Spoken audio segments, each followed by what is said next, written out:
everyone, welcome to another episode of It's Me. We know how strong the women rights are in India and in fact across the globe. Being a woman, she's fighting for the rights of men, and today we have Deepika Narayan Bhardwaj.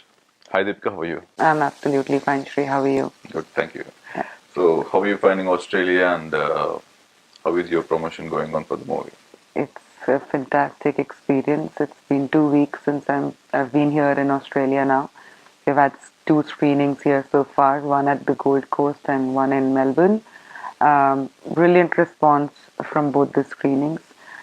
People have really liked the film, and more than liking, they have expressed extreme concern with what is happening in India, with the laws that are there.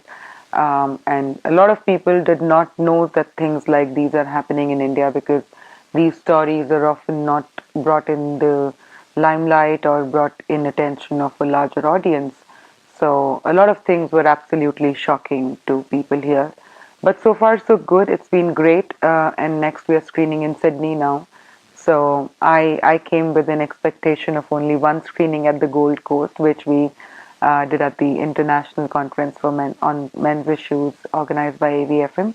But I've been able to screen it at three places, so very good. Yeah. So what's the kind of response that you are receiving here? Like I said, people are extremely shocked with what they have seen in Martyrs of Marriage. And otherwise, also, the documentary is an extremely emotional piece. It brings out the real life stories of people who have been victims of the abuse of Section 498A of IPC, lives that have been completely shattered and destroyed, people who have, bounced back, fought hard, and won these cases. So, in some cases, people who committed suicide. So it's a documentation of the abuse of Section 498 of IPC, which has been commented upon by various courts in India, including the Supreme Court of India, not once but several times. And Supreme Court of India has also equated the misuse of this section as legal terrorism. So the issue has been going on for a long time. The issue spans across almost 2.5 decades now. But there was never a very sort of a canvassing of this problem in a way that Martyrs of Marriage does. So the film has got an extremely good response, not just here in Australia, but back there in India as well. And so much so that it has been appreciated a lot by the judiciary as well. Although they say that their hands are tied because the lawmaking is the task of lawmakers, but still, there have been judges who have attended my documentary screenings, and they are now, with their own effort, screening the documentary in the judicial academies. So these are the places where magistrates and police officers get trained, undergo training. So the documentary is being screened for them to sort of sensitize them that there are both the perspectives. You can't just think from one side. There's this perspective as well. So watch this film and understand this is what is happening to people, and somewhere you're also responsible. So you got to handle these issues very responsibly. So it's been a tremendous response, and from my screenings in Australia, I'm hoping to now take it to many more countries. I got a lot of inquiries to screen it in other parts of the world as well. So till now, what are the countries you screened it? This is the second international screening of Martyrs of Marriage. We screened in Dubai at the Consulate General of India's a platform in Dubai, and this is the second place. In India, we have screened the film in almost 18 cities now, and including judicial academies and institutes and law colleges and things like that. So it's been almost 7 months now since I released the documentary, and been a great response. And now we are just gearing up for our online launch. Like, if I ask you as a layman, what is this Martyrs of Marriage about, and what is this 498A section? Is that right? Yeah. Because I think it's looking pretty new. Yeah. Till now, we have seen issues with related to women, Yeah. not for men. Yeah. Uh, can you explain in detail So what it is? 498A is a provision that essentially exists in India for women. It's often known as the anti-dowry law, but basically it criminalizes not just harassment of a woman for dowry, but any sort of physical or mental cruelty or harassment or torture, which basically causes danger to the life, limb, and health of the woman, of the married woman, and sort of pushes her to commit suicide. So the law was brought in force in 1983 when there was the spate of dowry deaths that were happening and stove burning cases of that were coming in the newspapers, and there was a very strong women's rights movement that sort of asked for a specific law that criminalizes domestic violence and harassment like this. We had a law that prohibited dowry demands or giving also, which was called the Dowry Prohibition Act, which was passed in 1961.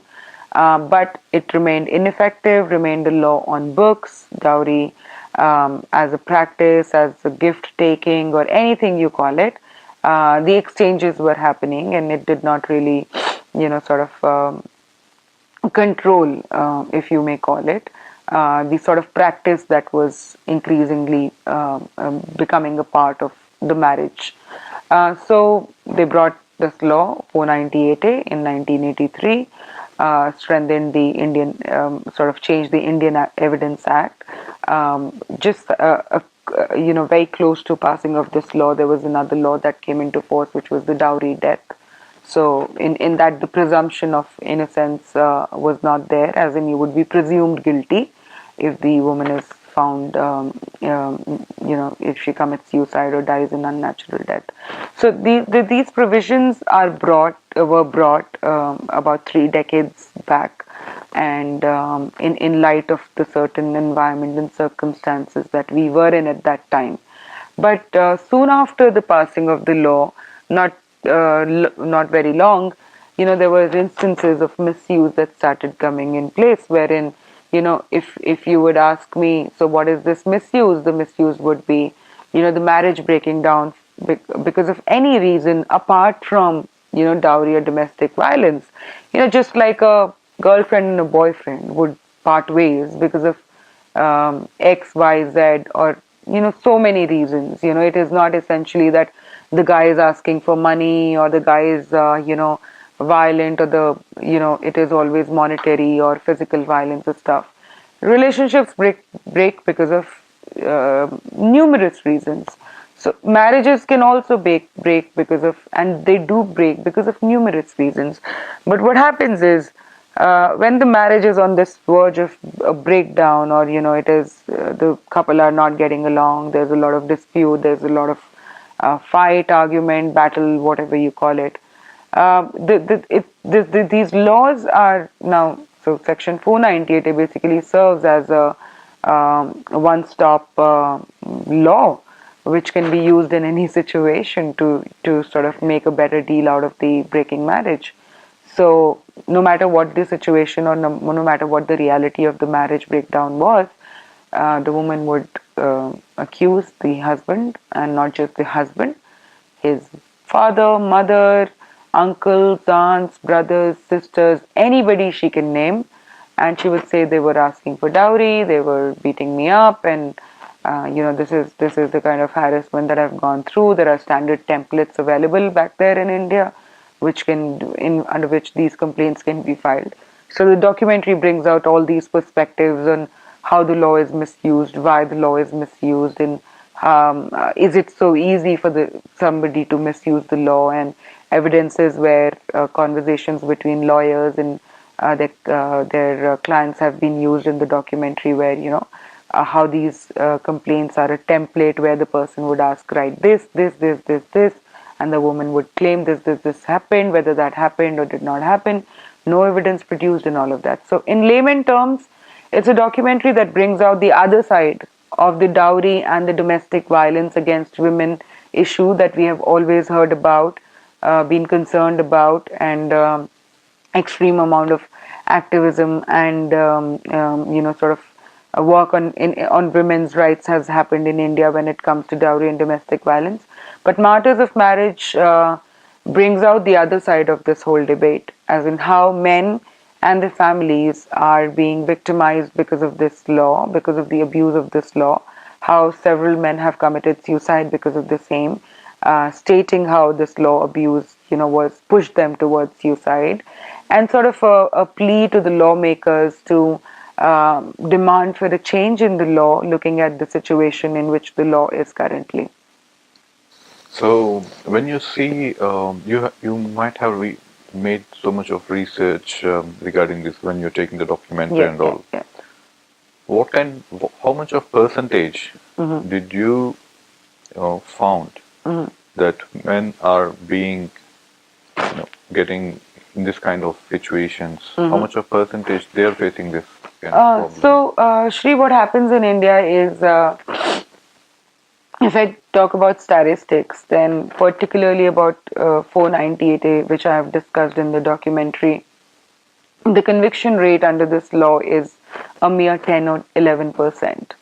And the arrest rates are extremely high. The number of arrests in under 498 in the last 15 years have been 2.7 million. More than 27 lakh people have been arrested under this law alone, including about 6 lakh women who were mothers or sisters of the husband, and in various instances kids as well, because there's no cap on who is the relative. So the complaint would be made against everybody. So the arrest percentage is pretty high. The conviction percentage is pretty low. The framing of the charges happen in majority of the cases, in the sense 94 to 95% cases the police will submit a charge against the husband and his entire family in the court, where they will fight that case, that criminal charge, for the next 3, 5, 9, 10, 15 years. There's no bar for how long these cases will go. So so the number of people who are found eventually guilty of crime under this law is extremely abysmal, while the harassment and the torture that people go through going through the trial of this case, even if they are innocent, is extremely high. So in 2014, in fact, the Supreme Court of India said that what is happening is bizarre, and they came out with guidelines to cap mechanical arrests. Now, the issue in terms of giving you an exact picture on numbers that basically suffer through abuse of this law, there's a challenge in it, because our crime records basically record the data from the police and from the courts. Now, in the police, we have a statistic on false 498A cases, which is about 10% of the cases that are filed every year, 10 to 12%. Now, from the courts, the way a case would come out would be either an acquittal or a conviction. There would be no middle path where the judge would say, this was a false case or something like that. So like I said, acquittal percentage is extremely high, conviction percentage is extremely low. So that gives us an idea on what are the kind of cases that are there in the system. Having said that, we extremely lack on statistics when it comes to telling men's issues in India, because one, we don't really have a law. 498 is only for married women. Domestic Violence Act is only for women live in relationship or wives. There are several other laws which are there only for women, molestation or sexual harassment or rape. All of these laws are only for women in India. So we don't really have any data which can sort of bring out what is the extent of harassment that men are going through in India.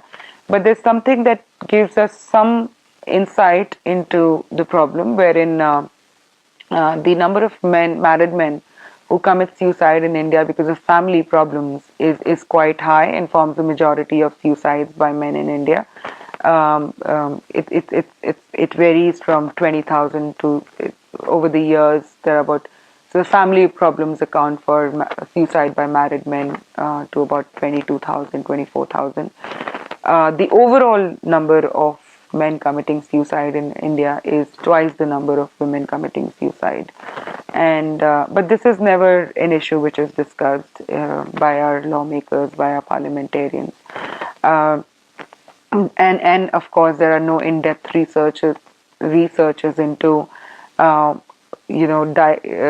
deciphering what this family problem category is it because there was violence against the man, is it because it was false accusations, is it because there was an extreme responsibility on him to behave as a protector and a provider and he could not pursue it and he committed suicide. So there's no deciphering or research or insight into this because there are no platforms that are essentially working on sort of research on these issues from a government stand, if I may say, yeah. Coming to your personal thing, Deepika, where are you from? Tell me about your childhood and what is your education? Well, I am born and brought up in a state called Haryana in India, which is very infamous for, in fact, women's issues. I have completed my education majorly from Haryana in various places. My father was in a government job, so we kept going around Haryana in different places. I did my engineering then from Haryana itself in computer science, then information technology precisely. If after that I worked with Infosys Technologies in Bangalore for 2 years. I was always very keen on getting into the communication side. Since I was a child, I've always been very active in speeches and debating and extracurricular activities and stuff like that. So I always wanted to get into the side of communication, but there was no guidance. Nobody in my entire family comes from a media background. So I thought maybe just do my engineering basic graduation first, and then I would get into the media side. Luckily, while working in Infosys, also I got a lot of opportunity to utilize my communication skills in various spaces. I used to anchor news for a local channel that we had called Infi TV. So I was pretty active in the communication field there. So I did thought that maybe this is the best stream. Not thought, I was actually absolutely perfect for the communication side, and I decided that it's time to take a call. And then I left my job in Infosys, did my post-graduate diploma in TV journalism from Bangalore itself. And since then, I've been working in the media side. I was working with Exchange for Media company as a correspondent when I decided to quit my job and make Martyrs of Marriage. Tried doing it with a job, but I think a project like this needs a lot of focus and a lot of effort. That's precisely about me. Father is a government servant, was a government servant, he's retired now, and yeah. Mom is there, my brother, my bhabi, and I have a niece. That's my family right now. Okay, so IT job is a very secure job, and we can earn money Yeah. without any problem, without any issues. Right.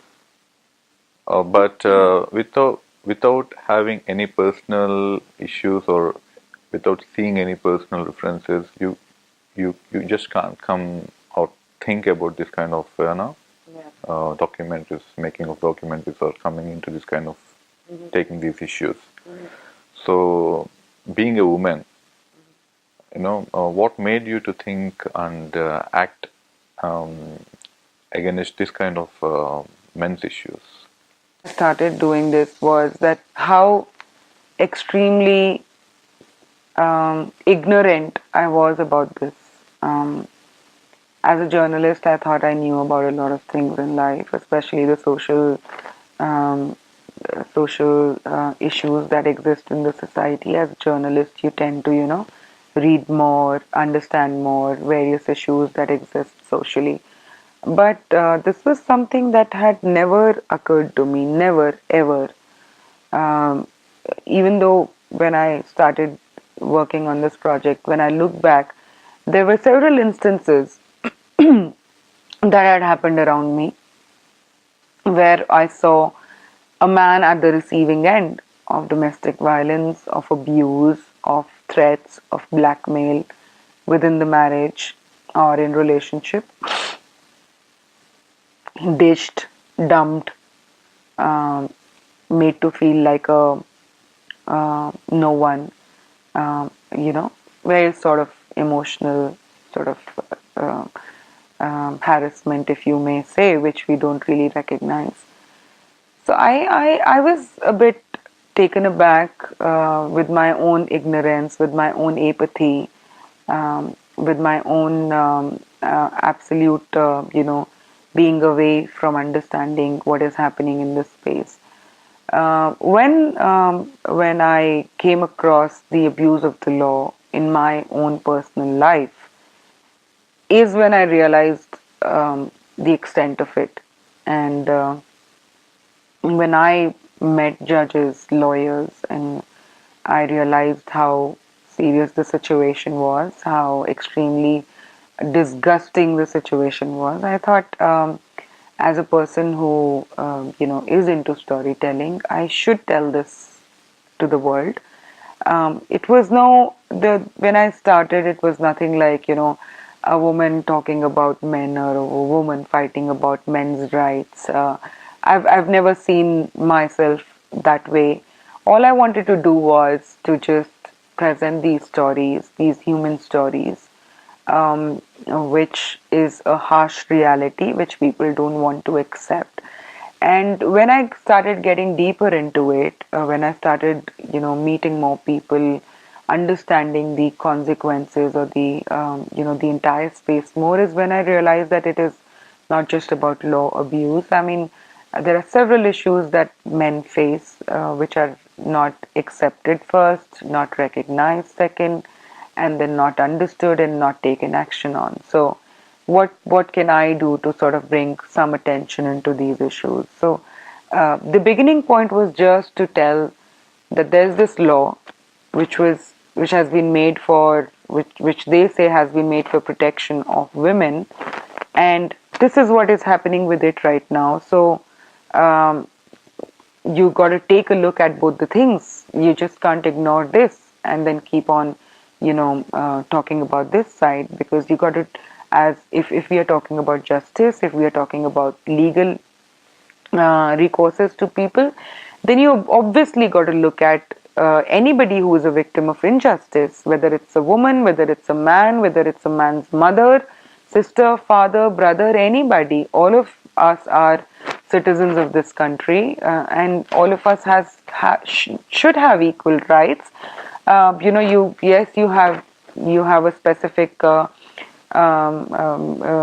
provision in the constitution which asks you to make certain special provisions for women, but that shouldn't mean that you take away somebody else's right to be protected from false accusations, somebody else's right to be protected from violence, somebody else's right to be protected from injustice. You say our constitution says equality based on regardless of religion, caste, gender, or anything, but you have these provisions which are absolutely contrary to it, and you say these are constitutional, but look at what is happening on the ground. How do you I wanted to ask lawmakers, how do you justify these lives which are being taken away because of these provisions? How do you justify this wrong that is happening in the name of the laws that you brought for somebody? And how can you just be so silent about it? And the idea was just to bring attention and to bring awareness to people, because I remember when it happened in my personal life, Shri, there is so much of hopelessness. There is so much of fear. There is so much of sort of disgust that how can the system be played in such a horrible manner against somebody when they are innocent. and there is just no hearing. You go and talk to anybody, you go and talk to, you say that this is what is happening with us, we have not done anything wrong, and this is being said against us, this is what we are being accused of. No matter who you would go to and talk to, they would say, oh well, all the provisions are just for women, you can't do anything, it is extremely one-sided, and you'll be in the courts for these many years, you'll waste your life, you will destroy your life, and all of these kinds of things that were coming back, which were extremely traumatic, of course, and which were extremely disgusting and shocking, in the sense, how has this gone on for so long? And so it was a raising of few questions in my own mind, and then bringing it out on a larger canvas. And when I started, I did a bit of research on what are the kind of projects that have been done in this space. I couldn't find a project of this scale and level where a dedicated film has been made on this subject. There was one which was being made, but it was not a documentary. Eventually, it did not get a release. But so I thought, since I have made documentaries and I understand the medium, I think telling these real life stories would be the best possible way to bring out these stories in front of the world. Do you think that you're getting a pretty good response from the community or from your people or people across? Well, or from the government also? Like I said, from the government, not from the government side, but from the judicial side, from the judiciary, there has been a fairly decent response. And of course, my effort would be to take this documentary to many more judicial academies and many more police academies as well. And I am getting acceptance at these platforms. The effort would of course continue from the community where people have been victims of this law. There has been a great support, great response, and people have been very supportive in taking this documentary ahead in terms of organizing the screenings and sort of getting together with me in order to take the documentary to as many places as possible. Save Indian Family organization that dedicatedly works on men's issues in India, and they also run a helpline. They have been extremely supportive from the beginning till now. The parliamentarians or the lawmakers is one segment or is one space where which is actually the most important for me, which I haven't been able to make inroads into.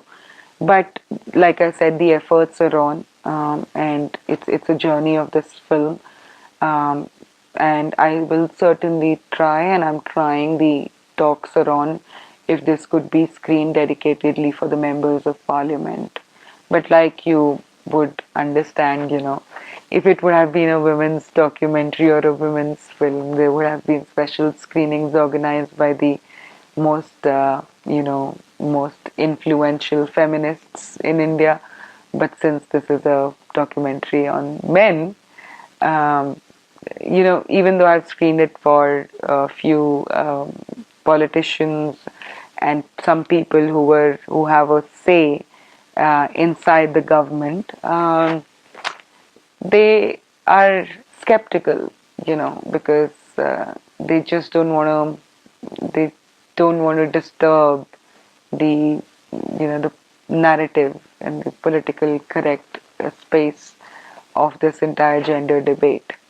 So they would rather stick to just talking about women as of now rather than taking up men's issues, because they say, oh, the numbers are less, or this is not something that we really need to get worried about. In a nutshell, it doesn't impact their vote bank. So yeah. So what kind of response do you get from the women? Being women, you're fighting for men.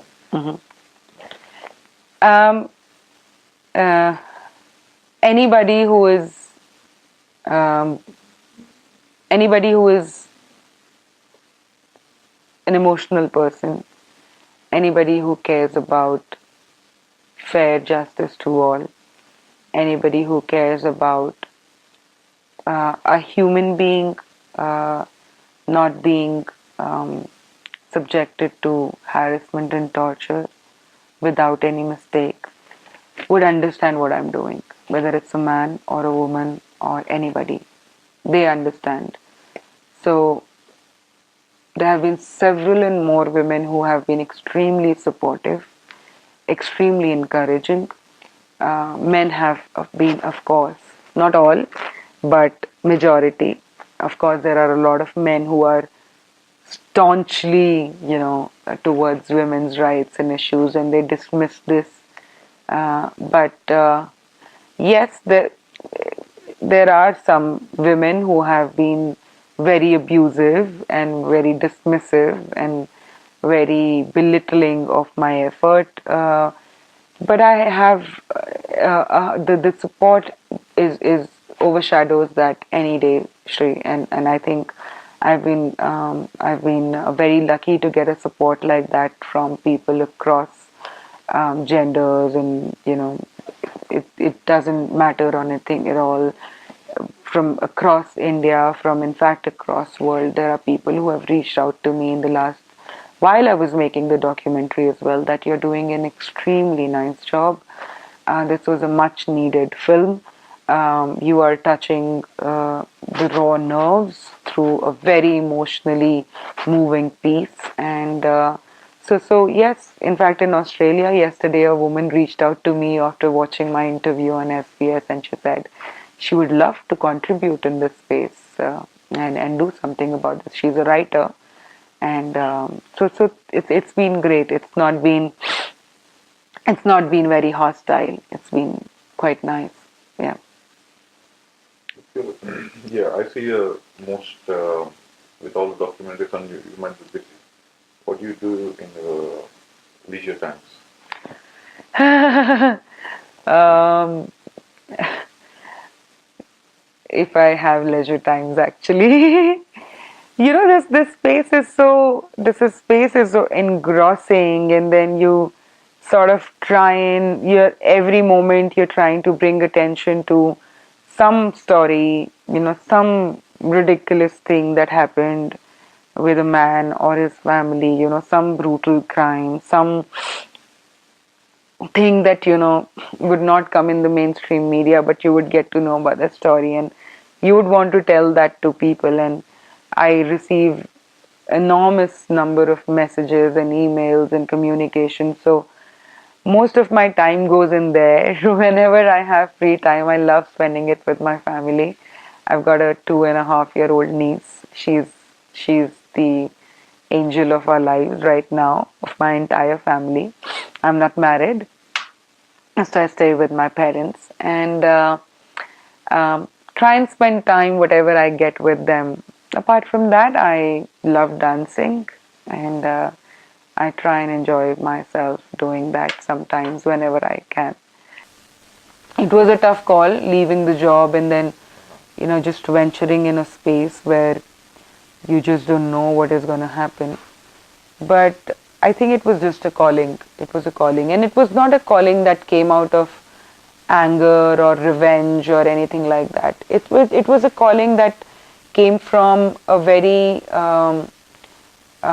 sympathetic view towards this problem, and understanding that this work is important, and the fact that I saw myself as somebody who can bring attention and who can do something meaningful in this space. So like I said, like I told you, if I wouldn't have made this documentary, then I would have been really, really angry at myself that I could do something and I did not do it despite knowing it. So that was the beginning, and it's been great. Let's see where the journey takes me now. But I really want to contribute a lot in this space, in the sense, tell these stories of men and their families who are at the receiving end of these laws and their abuse, and sort of keep raising question to the lawmakers and to people as well. Is it always that a woman only suffers. So I think, yeah, that's the crux of it. We always think that it is only the women who are victims, or it is women who are wronged by men. But there's just so many men out there who are facing um, so many issues. We should talk about that as well. I think it's a responsibility. Well, as of now, there are just so many perspectives to this space that I would want to focus on. There's the issue of fathers' rights. There's the issue of child visitation, custody, and access. There's the issue of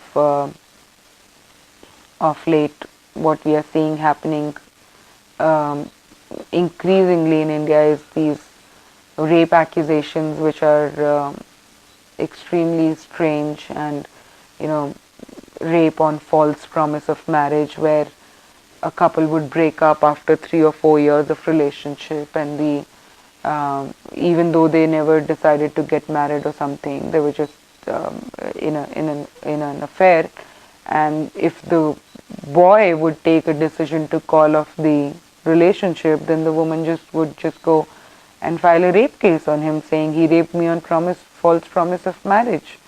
And a very good percentage of the rape cases that are forming this particular segment.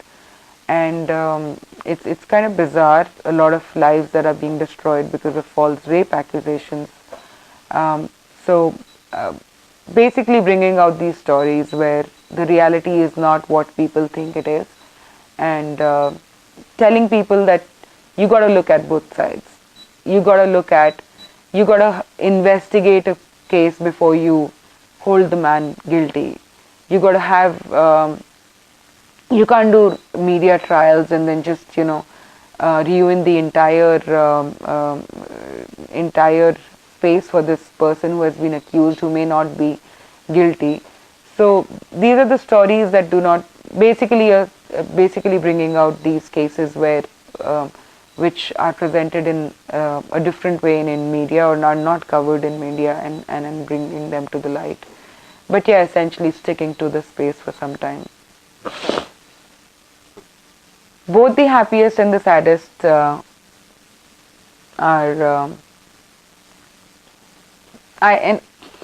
I'm somebody who does not live too much in the past, so I will tell you my happiest and saddest in the last couple of years while making this project. Happiest was when I was in Chandigarh after my screening, and there was a wonderful article about Martyrs of Marriage and me that came out in one of the leading newspapers over there. And we were staying at my cousin's house, and my sister-in-law basically came to my dad and said, आपने ये article देखा दीपिका के बारे में? And then my father was just reading the article and a tear rolled down his eye, and I was sort of happy, because while making this documentary, the journey has been really tough on me, because I was working, I was earning well, and then you just quit your job, you don't have any money with you, and you feel you are so capable of doing a lot of things, and you're not able to, because you just took up this project, and you can't now drop it in between, even though you're facing so much of difficulty. And so his tear of happiness meant a lot to me. I was very happy that day. And the saddest moment also is with my father, when one of these, just few months before the release of the documentary, my father was dropping me to the metro station, and he said, will you ever be able to do something? You have sacrificed everything for one project. Are you sure about what you're doing? And that time also he cried. So there were tears in my eyes as well. So yeah. So I'm very close to my father. I think I was very happy when I submitted there are so many happy moments. If I just talk about Martyrs of Marriage, I think there are just so many happy moments. I remember the night when I was just packing everything, I made the DVD to be submitted to the censor board, and it was like my work of 4 years was right there in front of me, and I was very emotional. When I saw the final cut of the documentary, I was extremely emotional and happy. And I was when I went to the censor board in Delhi, and they saw the documentary before certifying it. They called me inside, and there were 5 panel members. All of them were extremely moved, touched by the documentary, and they were so extremely appreciating, or I would say they were actually applauding the effort. And I never expected that. I thought, okay, maybe I was not even hopeful that I would get a censor certificate because the issue is so controversial.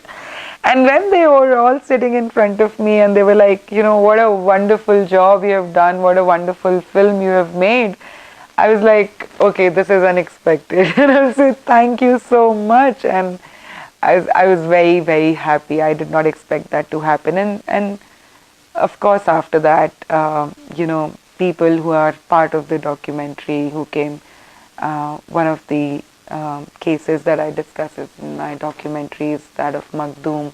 His sister was present in my first screening, and when she congratulated me and when she appreciated me, I was very happy. I was like, I've probably done something that I really wanted to do, and in a way that people are very happy about. So it made me happy.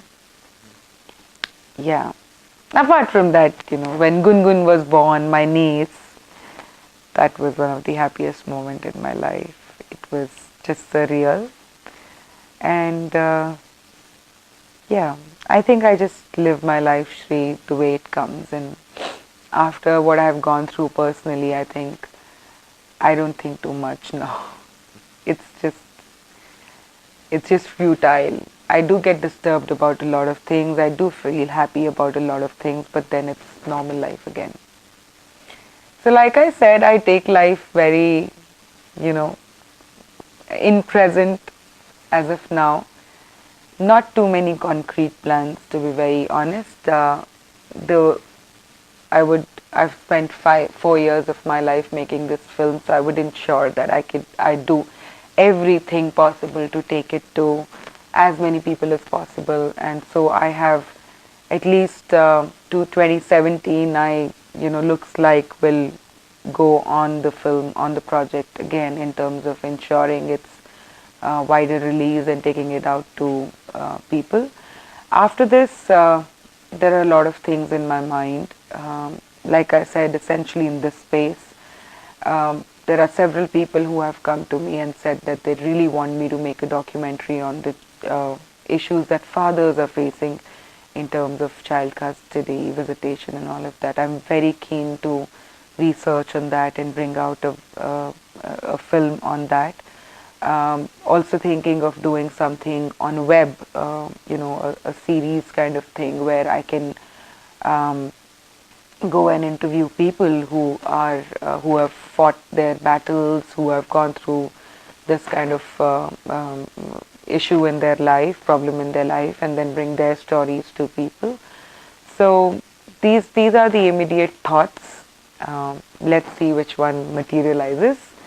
The documentary on the father's issues would of course take a lot of time, but planning to do something on which I can bring out quickly on the web in this space. In fact, I am sort of pretty, I wouldn't even call a late entrant. I happened to just be there to, you know, make the documentary, and then things have gone out to the audience. But there's an organization called Save Indian Family. It's a very old organization. They have been in this, working on these issues dedicatedly for the last 1.5 decades and more, 2 decades almost. And there were these people essentially who were themselves victims of abuse of Section 498A, who came together and formed offline groups and online groups and started interacting with each other. And then they realized that the problem is increasing, so they thought they should have a platform where people who suffer this abuse should be helped, guided, and counseled. So Save Indian Families started, on ground meetings where people could just walk in and take free counseling and guidance. And like I said, there's a lot of hopelessness and fear and anxiety about when you get hit with these cases. So these were the places that became a networking place, a place where you could just share your story with the other person, and you would expect that the other person would understand it, because they are going through the same thing. So a hearing without a judgment. So they have been doing this for the last several years. Save Indian Family is now running a men's only helpline called SIF1, which goes by the number 888-249-8498, and which is reachable to anybody from across the world. They get calls from around the world where people, men from the Indian origin, basically, if they're facing issues, then they can reach out to this helpline. This movement has mushroomed into a lot of small little NGOs that are working in this space now in different cities. So they conduct meetings, they do activism, they do a little bit of lobbying with lawmakers,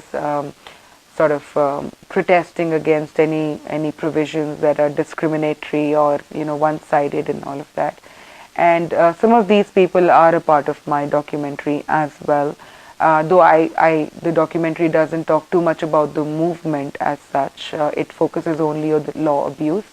But there are people who have been champions in this space. People like Swaroop Sarkar, Umar Challa, Hussain. They have been working on this issue for a long time, and they're a part of the documentary as well to talk about this issue. But there are several people who have dedicated their lives on this issue and are helping and trying their level best to bring the attention of the lawmakers to this problem. So, and it's growing. It's growing. Like I said, now there is more discussion about this. Social media has given a great platform for men's issues, I would say. People can now write about it, people can now inform people about it, spread awareness through the online medium, and there are a lot of online debates now that happen, and people are discussing this. So the space is growing, there are more people who are interested in working on this. A lot of students who have reached out to me interested in making short films, documentaries on this, or doing some research in this space. So there is more interest, there is more concern, there is more involvement of people who may not have heard about these things earlier or may not have even thought about this earlier. So I think Save Indian Family completely deserves credit for that, and they've extremely been supportive to me as well.